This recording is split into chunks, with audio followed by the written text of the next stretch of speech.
একজন BCS officer superintendent police হিসাবে retire করছে, ওএসডি থাকছে, 20-22 বছর এক পদে চাকরি করে রিটায়ারমেন্ট রেখেছে। কি পরিমাণ বঞ্চনা, পারিবারিক এবং ব্যক্তিগতভাবে বঞ্চনা, সামাজিক ভাবে বঞ্চনার শিকার হয়েছে, এটা আপনারা ভাবতেও পারবেন না। কেয়ারটেকার গভর্নমেন্ট আমাদেরকে বললো 1 মাসের মধ্যে আপনারা একটা পুলিশ রিফর্ম করে একটা অর্ডিন্যান্স বানায় নিয়ে আসেন, প্রেসিডেন্টকে দিয়ে আমরা পাস করে দিচ্ছি। আমি ওই কমিটিতে ছিলাম এবং সেখানে আমরা 1 মাসের মধ্যে একটা অর্ডিন্যান্স ড্রাফট করে দিলাম। সেই ড্রাফট 1 মাসের মধ্যে ওই গভর্নমেন্ট বলছিল যে ওনারা অর্ডিন্যান্স প্রেসিডেন্টকে দিয়ে পাস করে দিবেন পুলিশ রিফর্ম, কিন্তু সেইটা সাবমিট করার পরে আর এটা আর আলোর মুখ দেখলো না। আমাদের ইন্সপেক্টর জেনারেল যিনি ছিলেন উনি সরকার প্রধানকে, কেয়ারটেকার প্রধানকে বারংবার রিপিট করে বলছিলেন যে আমরা তো ড্রাফট সাবমিট করে দিছি অর্ডিন্যান্সের, আপনি এটা প্লিজ পাস করে দেন। গত 16 বছর, প্রায় 16 বছর আওয়ামী শাসনে বাংলাদেশের সকল রাষ্ট্রীয় প্রতিষ্ঠানকে ভেঙে দেওয়া হয়েছে। কোনো একটা প্রতিষ্ঠান, কোনো সাংবিধানিক প্রতিষ্ঠান অটুট থাকে নাই। পুলিশকে সবচেয়ে বেশি আগে ভেঙে দেওয়া হয়েছে এবং পুলিশকে সবচেয়ে বেশি পলিটিক্যালাইজড করা হয়েছে। একজন কনস্টেবল ভর্তির আগে দিনের বেলা তাকে যখন পরীক্ষা নেওয়া হয়েছে, সন্ধ্যাবেলায় ওসিকে দিয়ে ওই রাত্রে তার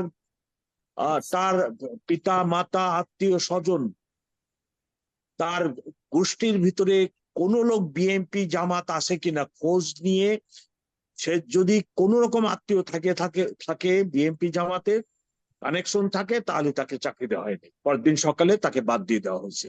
এইভাবে পুরা পুলিশ বাহিনীকে গত 16 বছর আওয়ামীকরণ করা হয়েছে এবং পুলিশের একটা ইউনিটের first man, second man, third man, fourth man পর্যন্ত আওয়ামী পুলিশ যারা, তাদের এই 4th লেয়ার পর্যন্ত সাজানো হয়েছে গত 16 বছরে। যার ফলে এই যে আন্দোলন হলো, এই আন্দোলনে এই 16 বছরে সরকার পুলিশকে ব্যবহার করে ক্ষমতায় টিকে থাকার চেষ্টা করছে বা থাকছে, যার ফলে জনবিরোধী কর্মকাণ্ড করতে পুলিশ বাধ্য হয়েছে। এমনকি স্বাধীনতার পরে কোনোদিন পুলিশ ভোট কেটে কোনো দলের পক্ষে দেওয়ার পক্ষে ছিল না, করে নাই। আমিও জেলাতে সুপারিনটেন্ডেন্ট অফ পুলিশ ছিলাম, আমি রেঞ্জ ডিআইজি ঢাকা ছিলাম, চিটাগং ছিলাম, আমরা কোনোদিন ভোট কাটার সাথে জড়িত ছিলাম না। আমরা ভোটিং ব্যবস্থার নিরাপত্তার সাথে জড়িত ছিলাম।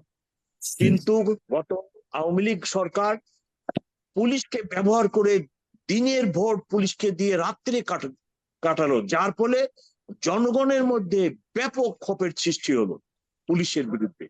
এবং ছাত্র জনতার এই আন্দোলনে সবচেয়ে ক্ষতিগ্রস্ত হলো পুলিশ, জীবন গেল পুলিশ। কারণ সাধারণ মানুষ মনে করে গভর্নমেন্ট মানে ভিজিবল, গভর্নমেন্ট মানে পুলিশ। থানা আক্রমণ করলো, পুলিশকে মারলো, এর জন্য কি পুলিশ দায়ী?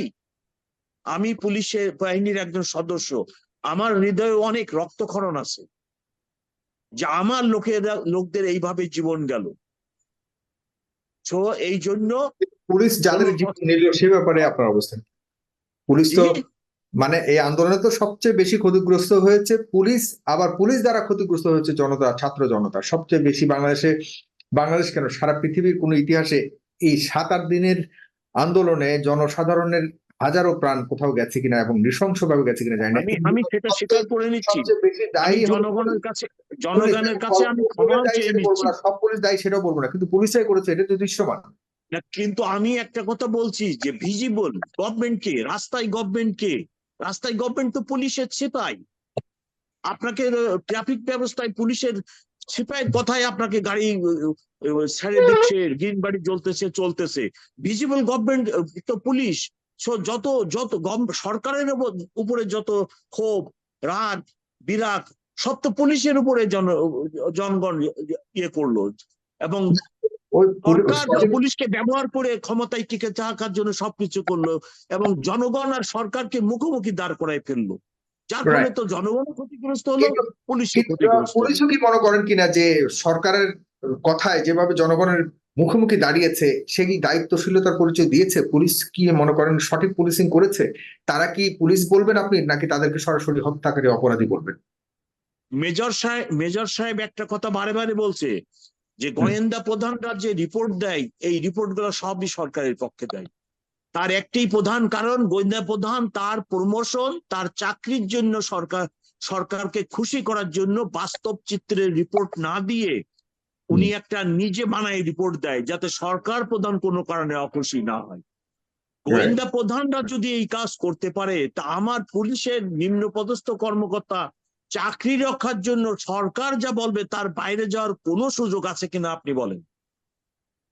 আইনে তো আছে, আরেকটা যাই কিন্তু সবাই তো আরেকটা বলছে। কথা আমি বলবো, হুম, আরেকটা কথা আমি বলতে চাই, সেটা হলো যে সচিব সাহেব এখানে আছে, সচিব সাহেবের বাড়ি আমার বাড়ির কাছেই। আমি বলতে চাই উনি সচিব ছিলেন, সরকারের সর্বোচ্চ পর্যায়ে পর্যন্ত চাকরি করছেন। আমি খুশি, ওনাকে আমি চিনি, জানি, আমার বাড়ির কাছেই বাড়ি উনার। কিন্তু হুম, আমার পুলিশ ক্যাডার যে সবচেয়ে বেশি ক্ষতিগ্রস্ত, আমার ডিপার্টমেন্টের একজন বিসিএস অফিসার সুপারিনটেন্ডেন্ট পুলিশ হিসাবে রিটায়ার করছে, ওএসডি থাকছে, 20-22 বছর এক পদে চাকরি করে রিটায়ারমেন্টে গেছে। কি পরিমাণ বঞ্চনা, পারিবারিক এবং ব্যক্তিগত ভাবে বঞ্চনার, সামাজিক ভাবে বঞ্চনার শিকার হয়েছে, এটা আপনারা ভাবতেও পারবেন না। হুম। কিন্তু এই কথাগুলো তো বলার এখন কেউ নাই, যে পুলিশ ডিপার্টমেন্ট কিভাবে ক্ষতিগ্রস্ত। জনগণ ক্ষতিগ্রস্ত হলো, জনগণ ক্ষতিগ্রস্ত হলে আমাদেরকে তো ব্যবহার করলেন, আমরা তো পলিটিক্যাল রেকি হয়ে গেলাম। রাইট। এর না, জন্য কি সেখান থেকে সমাধান আছে? এর জন্য কি সমাধান আছে সেটা আমাদের দেখতে হবে। আমি এই এই সমাধানের পুলিশের, জন্যই তো, এই অবস্থার কারণে জনাব সাজ্জাদ আলী বিপ্লব হয়েছে। এখন নতুন একটা বাংলাদেশ দেখছে মানুষ, এবং নতুন বাংলাদেশের আমি নতুন আমি যে আর 1 মিনিট, নতুন আমি যে আর এক আশা মিনিট সময় প্রত্যাশা নিব। করছে এই সরকারের কাছ থেকে, সেই সরকার কি আমি সেই 1 মিনিট প্রত্যাশা সময় নিব। পূরণের পথে রয়েছে কিনা, সংস্কারের জন্য না, যাকে দায়িত্ব দেওয়া হচ্ছে তিনি কেমন, তার ব্যাপারে আপনার কোনো অভিমত রয়েছে কিনা? আমি 1 মিনিট সময় নিব, আর 1 মিনিট, সেটা হলো যে 7 সালে আমি পুলিশ হেডকোয়ার্টারে ডিআইজি হিসেবে কর্মরত ছিলাম। তখনকার গভর্নমেন্ট, কেয়ারটেকার গভর্নমেন্ট আমাদেরকে বললো 1 মাসের মধ্যে আপনারা একটা পুলিশ রিফর্ম করে একটা অর্ডিন্যান্স বানায় নিয়ে আসেন, প্রেসিডেন্টকে দিয়ে আমরা পাস করে দিচ্ছি। আমি ওই কমিটিতে ছিলাম এবং সেখানে আমরা 1 মাসের মধ্যে একটা অর্ডিন্যান্স ড্রাফট করে দিলাম। সেই ড্রাফট 1 মাসের মধ্যে ওই গভর্নমেন্ট বলছিল যে ওনারা অর্ডিন্যান্স প্রেসিডেন্টকে দিয়ে পাস করে দিবেন পুলিশ রিফর্ম। কিন্তু সেইটা সাবমিট করার পরে আর এটা আর আলোর মুখ দেখলো না। আমাদের ইন্সপেক্টর জেনারেল যিনি ছিলেন, উনি সরকার প্রধানকে, কেয়ারটেকার প্রধানকে বারংবার রিপিট করে বলছিলেন যে আমরা তো ড্রাফট সাবমিট করে দিছি অর্ডিন্যান্সের, আপনি এটা প্লিজ পাস করে দেন। হুম। সেটা পাস হলো না। সেটা যদি পাস হতো, আমরা আজকে ডেমোক্রেটিক পুলিশিং করতে পারতাম এবং আজকে এই জনগণ আর পুলিশ মুখোমুখি দাঁড়াতে হতো না। কিন্তু সেটা তো তখন হয়নি, এবং আপনাদের বলা উচিত সে কথা এখন, যে সেই অর্ডিন্যান্স কেন পাস হলো না। সেই অর্ডিন্যান্স আমি 2 দিন আগে ইন্সপেক্টর জেনারেলের সাথে সাক্ষাৎ করছি এবং আমি এই প্রসঙ্গটাই বলছি যে পুলিশ রিফর্ম করবেন ঠিক আছে, কিন্তু আমরা তো একটা অর্ডিন্যান্স 7 সালে করে দিয়ে রাখছি। ওটা করলে তো 15 দিনের মধ্যে ওই অর্ডিন্যান্স পাস করলে তো সমস্যার সমাধান হয়ে যায়।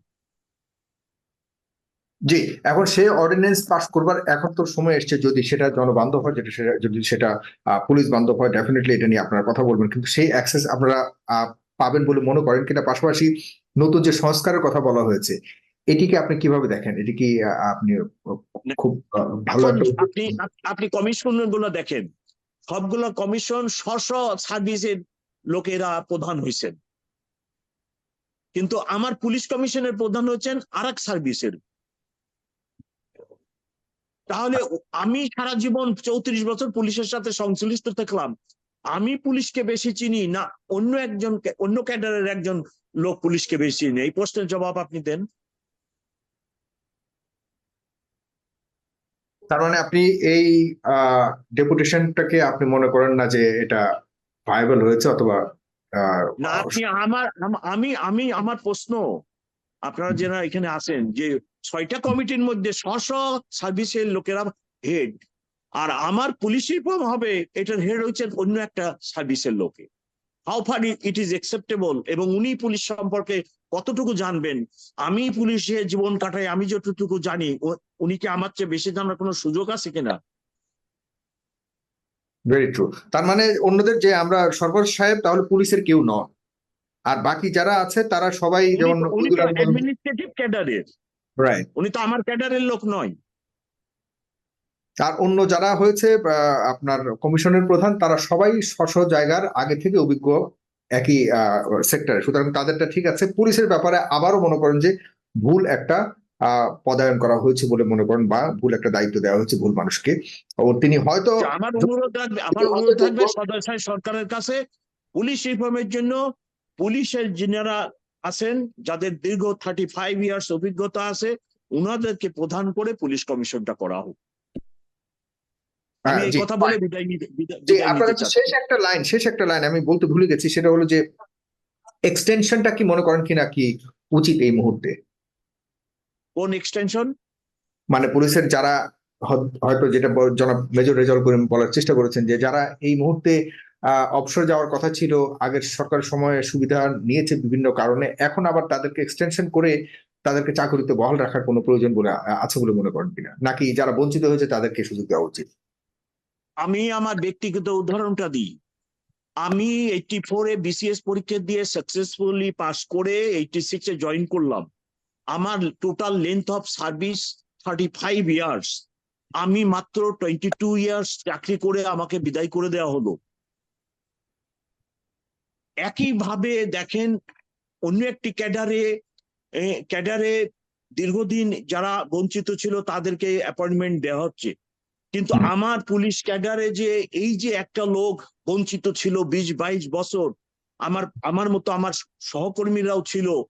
আমি 22 বছর মাত্র চাকরি করছি 35 বছরের ভিতরে, আমাকে তো এখনো কোনো অ্যাপয়েন্টমেন্ট দেওয়া হয় নাই। আমি কি অযোগ্য লোক? আমার বিরুদ্ধে কি কোনো অভিযোগ আছে? আমার সততা নিয়ে কি কোনো প্রশ্ন আছে? নেই। তাহলে আমাকে আমার ক্যাডারের লোকদেরকে এখনো কেন অ্যাপয়েন্টমেন্ট দেওয়া হচ্ছে না, এই প্রশ্ন যদি আমি করি। জি জি, অবশ্যই পুলিশে তো বঞ্চিতের সংখ্যা সবচেয়ে বেশি। জি অবশ্যই আমরা আমি বিদায় নিতে চাই। ধন্যবাদ। আপনি যেতে পারেন, আপনাকে অনেক ধন্যবাদ জানাচ্ছি।